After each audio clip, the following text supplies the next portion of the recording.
Assalamualaikum warahmatullahi wabarakatuh dan salam sejahtera bagi kita semuanya. Pada pertemuan yang ke-6 ini kita akan bersama-sama belajar tentang analisa data berkala.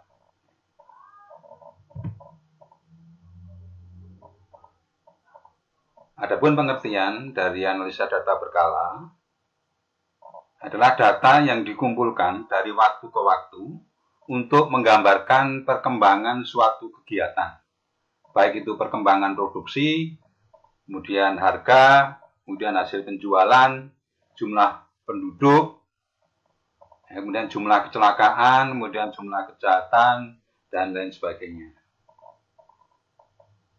Dan seringkali nilai variabel yang disusun ini berdasarkan waktu, ya, tren, ya.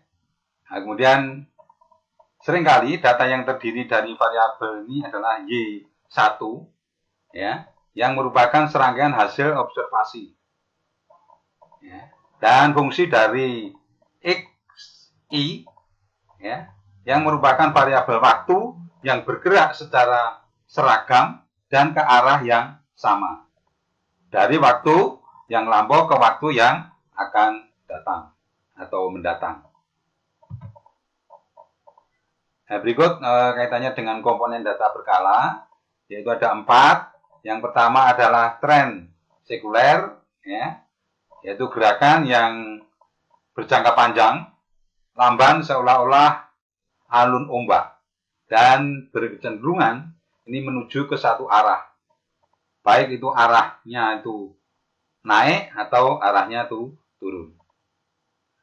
Kemudian yang kedua, ini adalah variasi musim, yaitu ayunan sekitar tren yang bersifat musiman serta kurang lebih teratur. Dan yang ketiga, ini adalah variasi siklik atau ada yang menyebutnya siklik, yaitu ayunan tren yang berjangka lebih panjang dan agak lebih tidak teratur. Ya, ini lebih tidak teratur. Nah, kemudian yang terakhir yaitu adalah variasi random atau residu, yaitu gerakan yang tidak teratur sama sekali. Ya, namanya random itu kan acak, ya, tidak ada gerakan sama sekali. Nah, kemudian berikut penjelasan lebih lanjut kaitannya dengan komponen data berkala sebagai berikut, ya.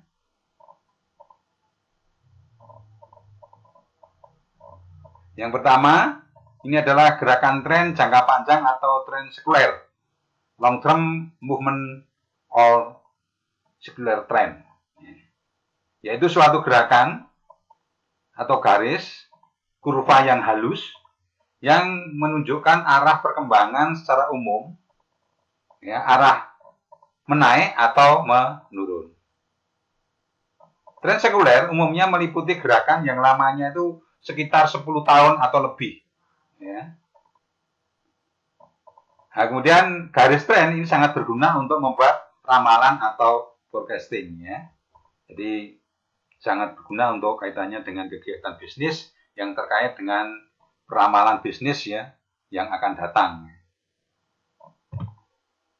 Yang kedua, ini adalah gerakan atau variasi siklik atau siklus, ya. Siklik, gitu, ya. Cyclical movement or variation, yaitu gerakan atau variasi jangka panjang di sekitar garis tren, ya, berlaku untuk data tahunan. Nah, gerakan siklik ini bisa berulang setelah jangka waktu tertentu, ya, misalnya setiap 3 tahun, kemudian 5 tahun atau lebih, ya. Bisa juga, ya, tidak berulang dalam jangka waktu yang sama. Kemudian untuk variasi siklik ini berlangsung selama lebih dari setahun dan tidak pernah variasi tersebut memperlihatkan pola tertentu mengenai gelombangnya. Nah, ini gerakan siklik yang sempurna, ya. Ini mempunyai fase-fase, ya, antara lain adalah pemulihan atau recovery, kemudian kemakmuran, ya, prosperity, kemudian kemunduran atau recession, dan depresi ya. Depression ini ya. Jadi ini gelombangnya seperti ini.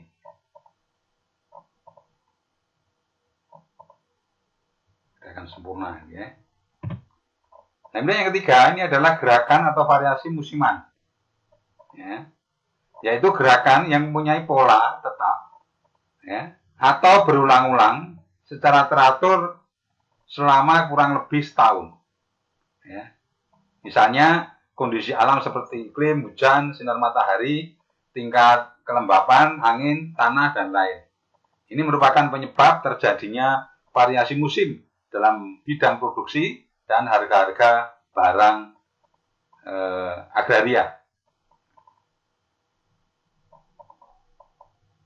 Ini yang kedua, ini kebiasaan masyarakat seperti pemberian hadiah di tahun baru, ya. Kemudian Idul Fitri, ya, mungkin Natal juga, serta konsumsi menjelang tahun baru dan hari-hari besar lainnya. Nah, ini menimbulkan variasi yang tertentu dalam penjualan barang-barang konsumtif. Ya. Jadi yang keempat, ini adalah gerakan atau variasi random atau residu, yaitu gerakan atau variasi yang disebabkan oleh faktor kebetulan. Ya. Gerakan yang berbeda tapi dalam waktu yang singkat, tidak diikuti dengan pola yang teratur dan tidak dapat diprediksi ya, atau diperkirakan. Nah, variasi random umumnya disebabkan oleh peperangan, ya, kemudian banjir, kemudian gempa bumi, perubahan politik, memogokan, dan sebagainya. Sehingga mempengaruhi kegiatan-kegiatan perdagangan, ya, perindustrian, ya, terlebih dalam bidang keuangan. Kemudian beda antara variasi random dengan ketiga variasi sebelumnya, ini terletak pada sistematik, ya, fluktuasi itu sendiri. Ya. Nah, nanti kita akan belajar sama-sama. Nah, ini adalah ciri tren sekuler.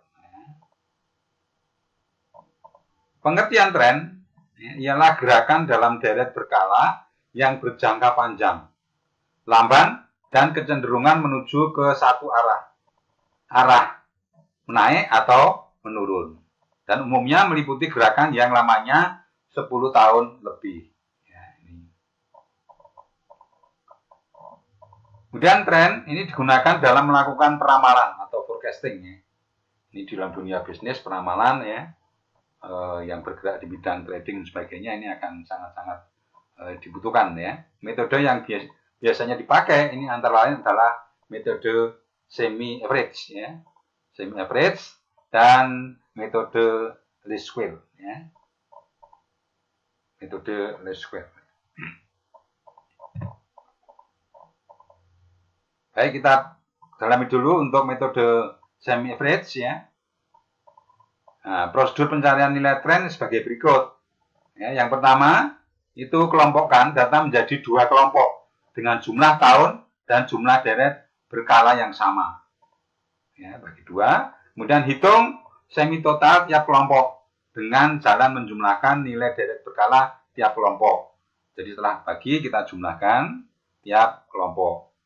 Kemudian kita cari rata-rata hitung ya tiap kelompok untuk memperoleh setengah rata-rata atau semi average ya. Kemudian yang terakhir kita bisa menentukan ya nilai tren linier untuk tahun-tahun tertentu. Ini dapat dirumuskan dengan rumus sebagai berikut ya. Y sama dengan A0 ditambah BX. Ya, ini. Di mana A0 ya itu sama dengan rata Y1 jika diboleh ya, atau jika periode dasar berada pada kelompok 1. Kemudian untuk yang kelompok 2, ya ini adalah Y2.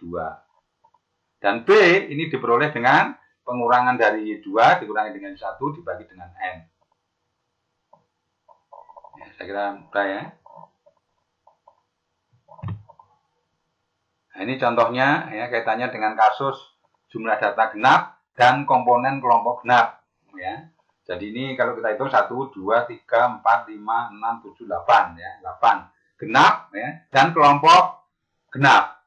Artinya kalau 8 itu kita bagi 2 ya, maka nanti akan menghasilkan 4 genap juga.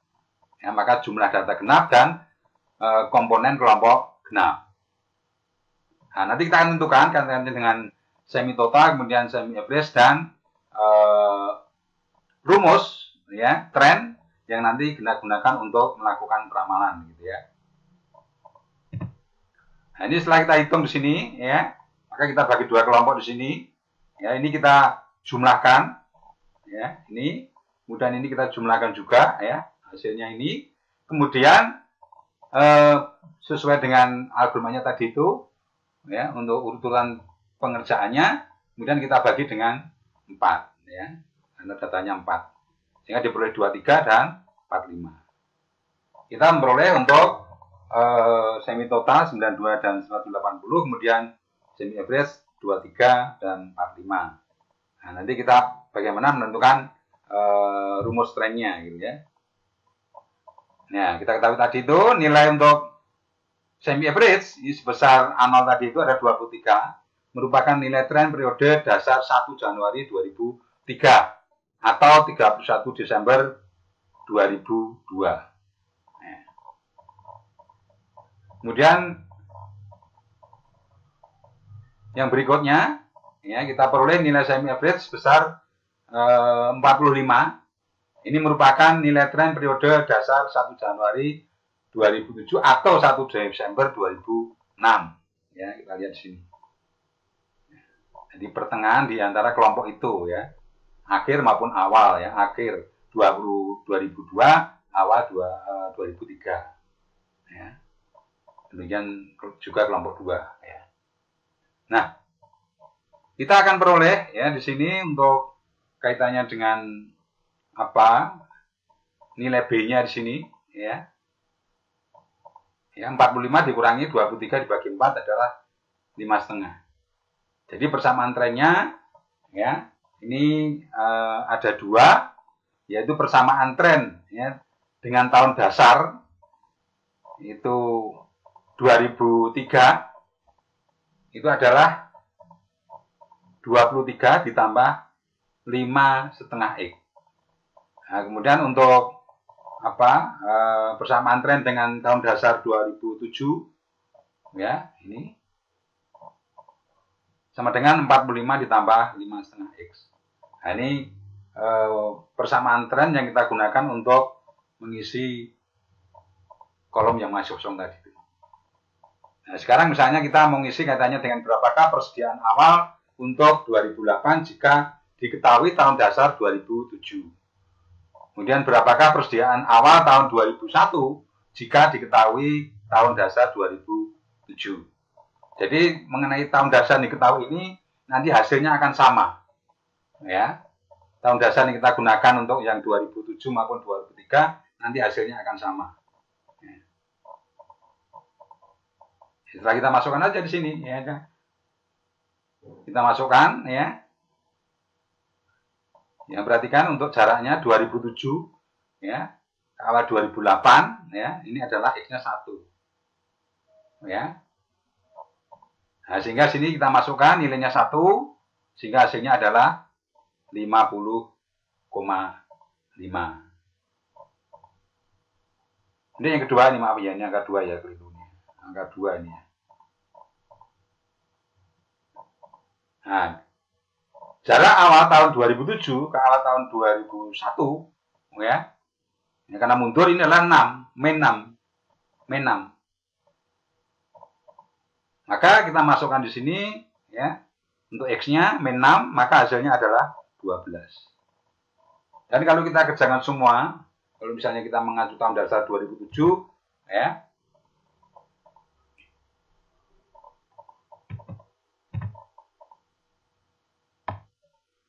Dengan 2003 saya kira sama ya, ini perbandingannya ya. Kita menggunakan yang 2003 ya. Sama hasilnya ya. Ini hasil keseluruhan ya, kaitannya dengan tren awal tahun. Sudah saya kira ya. Nah, sekarang untuk yang jumlah data genap dan komponen kelompok ganjil. Jadi ini ada 10, kemudian kelompoknya ini ada 5, karena dibagi 2 ya 5. Ya. Sama prosesnya kita hitung di sini. Ya, kita jumlahkan. Ya, hasilnya ini. Ya, 55 kemudian ini sama. Ya, kita jumlahkan. Nah, kemudian kita bagi ya. Masing-masing kelompok ada 5, maka di sini hasilnya adalah 11 dan 16. Nah, kemudian untuk persamaan trennya, kalau tahu seperti apa, nah ini ya. Sama konsepnya ya. Sama konsepnya, tinggal memasukkan nilai yang diinginkan. Ya, saya kira sama ini ya.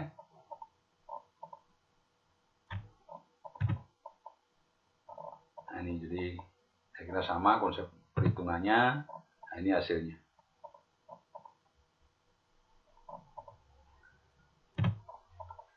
Nah, sekarang untuk kasus jumlah data yang ganjil. Kalau tadi genap kan mudah ya. Kita bagi 2 kelompok, bisa genap, bisa ganjil. Nah, sekarang kalau jumlah datanya ganjil, ya, maka di sini ada 2 metode. Yang pertama, jumlah deret berkala ini dikelompokkan menjadi 2 bagian.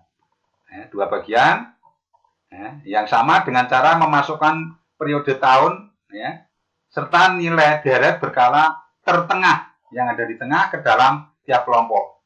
Jadi digandakan, duplikasi ya, supaya jumlah data yang tadi ganjil menjadi genap. Ya. Nah, ini untuk rumus B-nya. Nah, kemudian untuk yang metode berikutnya, yang kedua adalah jumlah deret berkala dikelompokkan menjadi 2 bagian. Yang sama ya, dengan cara menghilangkan periode tahun serta nilai deret berkala tertengah. Nah, kalau tadi diduplikasi, digandakan, ini malah dibuang. Untuk B-nya adalah rumusnya seperti ini. Ini contohnya, ini ganjil ya. Nah, ganjil ya. Maka nanti bisa kita gandakan yang tengah di sini ya. Nah, ini kan yang tengah kan ini ya.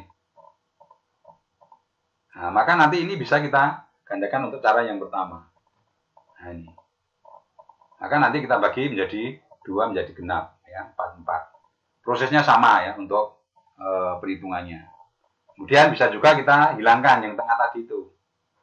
Ya, yang 95 kita bisa hilangkan, maka kita memperoleh 2 kelompok ya dengan 3 komponen ya. Nah, prosesnya untuk selanjutnya sama ya. Nah, sekarang untuk metode moving average ya. Yang pertama, rata-rata bergerak sederhana.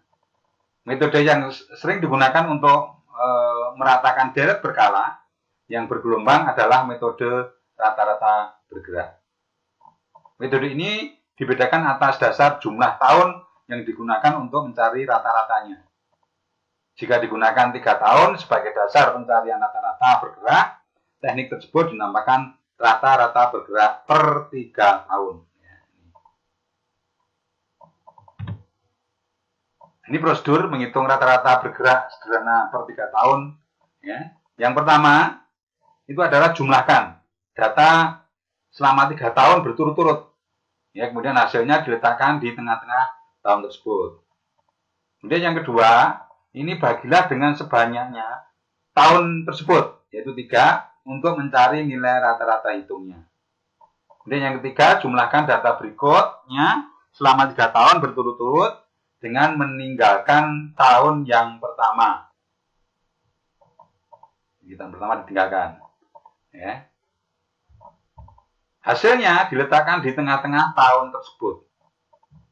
Dan bagilah dengan banyaknya tahun tersebut ya, dengan 3 dan seterusnya sampai selesai. Nah, nanti teknisnya bisa kita lakukan situ. Kemudian yang berikutnya adalah rata-rata bergerak tertimbang. Nah, umumnya timbangan yang digunakan bagi rata-rata bergerak ialah koefisien binomial. Ya, rata-rata bergerak per 3 tahun ya, harus diberi koefisien ya, 1, 2, 1. Ya. Rata-rata timbangnya itu. Ya, jadi perbandingannya 1, 2, 1 dari 3 data tahun tersebut. Ya. Kemudian prosedur menghitung rata-rata bergerak tertimbang per 3 tahun itu bisa dilakukan sebagai berikut. Yang pertama, jumlahkan data tersebut selama 3 tahun berturut-turut ya, secara tertimbang. Ingat ya, secara tertimbang ya, mengacu pada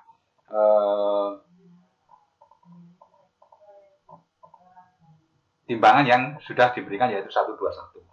Kemudian bagi hasil penjumlahan tersebut dengan faktor pembagi, ya, faktor pembagi, ya, ini adalah apa? 4. Hasilnya diletakkan di tengah tahun tersebut, dan seterusnya sampai selesai.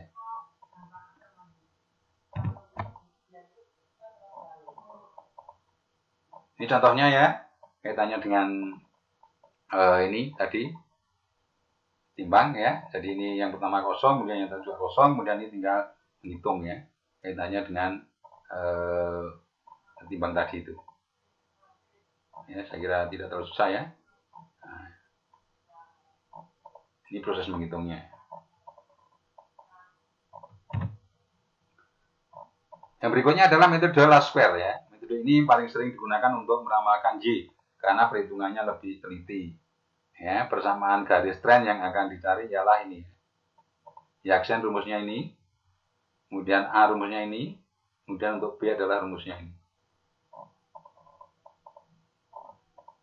Ya, di mana Y itu adalah, Y-aksen adalah data berkala atau time series ya. Taksiran nilai tren, kemudian A0 adalah nilai tren pada tahun dasar, ya. Kemudian B adalah rata-rata pertumbuhan nilai tren tiap tahun. Kemudian variabel waktu, ya, ini bisa hari, minggu, bulan, atau tahun.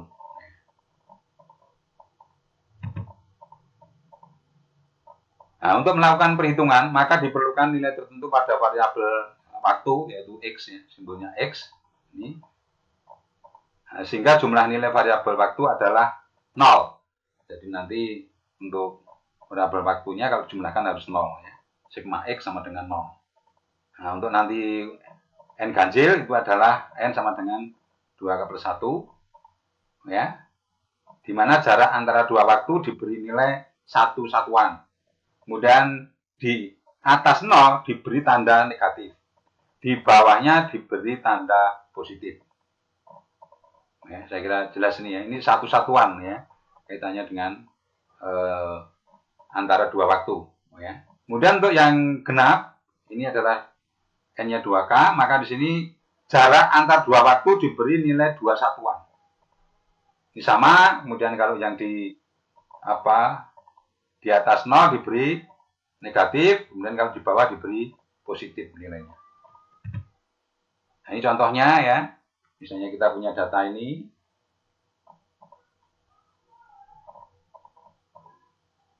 Ini ya. Nah, kemudian kita tentukan X-nya di sini. Ya. Kan ini kemudian ganjil, kita berikan nilai 0 di sini, kemudian kalau ke atas ya, naiknya 1-1 ya. Nah, kalau di atas 0 ini adalah apa? Berkurang 1. Nah, kalau misalnya ini ke bawah ini bertambah 1. Totalnya ini harus 0. Kemudian Y-X-nya dikalikan ya, karena tadi ada variabel Y-X ya, kita kalikan ini ya. Kemudian ini X kuadrat ya, kita kuadratkan X sehingga sini semua positif ya. Nah, ini jumlahnya totalnya sesuai tabelnya tadi itu. Nah, kemudian kita bisa tentukan tadi itu untuk nilai A-nya berapa, kemudian untuk B-nya berapa, kita tinggal masukkan nilainya. Ya, ternyata untuk nilai A-nya adalah 14,7, kemudian untuk nilai B-nya adalah 0,5. Maka untuk muterainya adalah Y sama dengan 14,7 ditambah 0,5 X ya. Ini.